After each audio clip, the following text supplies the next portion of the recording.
তার মা নাকি ঠিক এইভাবেই ডিমের তরকারিটা রান্না করতো। তো আজকে আমার কাছে সে আবদার করেছে এইভাবেই তাকে ডিমের তরকারিটা রান্না করে খাওয়াতে হবে। আসসালামু আলাইকুম, কেমন আছেন সবাই? চলে আসলাম নতুন আরেকটা ভিডিও নিয়ে।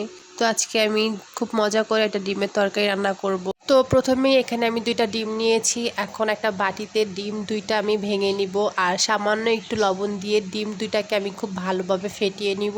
ডিম 2টাকে আমি খুব ভালোভাবে ফেটিয়ে নিয়েছি। আগে থেকে আমি একটা কড়াইয়ে কিছুটা পানি দিয়ে স্ট্যান্ড দিয়ে বসিয়ে দিয়েছিলাম। এখন তার উপরে ডিমটা দিয়ে দিচ্ছি। এখন একটা ঢাকনা দিয়ে ঢেকে রেখে দিব কিছুক্ষণের জন্য। আর এদিকে আমি আলু আর পেঁয়াজ নিয়ে নিয়েছি।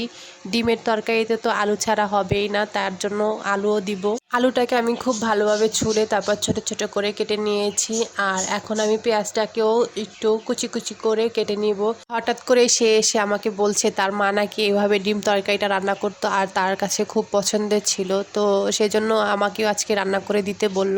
তাই চলে আসলাম ঝটপট রান্না করতে। আর তার আলু ছাড়া তো কোনো তরকারি হয়ই না, যার কারণে ডিম তরকারিতে আলু থাকা লাগবেই। এখানে আমার ডিমটা ভাপি না হয়ে গেছে। এখন আমি একটা প্লেটে ঢেকে নিলাম আর এটাকে ছোট ছোট টুকরো টুকরো করে কেটে নিব। এখানে আমি একটা ভুল করে ফেলেছিলাম, সেটা হলো বাটিতে আমি তেল না মাখিয়ে ডিমটা দিয়ে দিয়েছিলাম, যার কারণে কিছুটা ডিম বাটিতে লেগে গেছে। বাটি থেকে চামচ দিয়ে ডিমগুলো আমি তুলে নিলাম। এখন মেয়ে চাইছে ডিমগুলো, তাকে দিয়ে দিলাম। আর এদিকে চুলায় কড়াই বসিয়ে কিছুটা তেল গরম করে নিয়েছি। এখন আমি পিস করা ডিমগুলো এক এক করে এর ভিতরে দিয়ে দিব। ডিমগুলোকে একটু হালকা করে ভেজে নিব। এক পাশ হয়ে গেলে আমি উল্টে পাল্টে অন্য পাশেও খুব ভালোভাবে ভেজে নিব। ডিমগুলো আমার এখানে ভাজা হয়ে গেছে, এখন আমি তুলে নিচ্ছি। তারপরে কড়াইয়ে আরও কিছুটা তেল দিয়ে এখানে যে আলুগুলো কেটে রেখেছিলাম ওগুলো ভেজে নিব। আলুগুলোকে আমি একটু লাল লাল করেই ভেজে নিব। এই যে আমার আলুগুলো ভাজা হয়ে গেছে, এখন আমি তুলে নিচ্ছি। তারপর কড়াইয়ে আরও কিছুটা তেল দিয়ে দিলাম আর সামান্য একটু জিরা আর একটা দারচিনি দিয়ে দিলাম। এখন দিয়ে দিচ্ছি পেঁয়াজ কুচি, হালকা একটু ভেজে নিব পেঁয়াজটা। তারপরে এর ভিতরে আমি দিয়ে দিব আদা রসুন বাটা।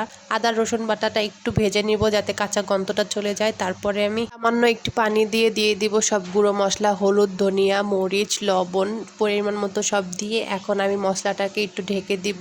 কিছুক্ষণ পর ঢাকনাটা তুলে আমি একটু নেড়ে চেড়ে দিচ্ছি। মশলাটা আমার খুব ভালোভাবে কষানো হয়ে গেছে। এখন আমি ভেজে রাখা আলুগুলো এর ভিতরে দিয়ে দিচ্ছি।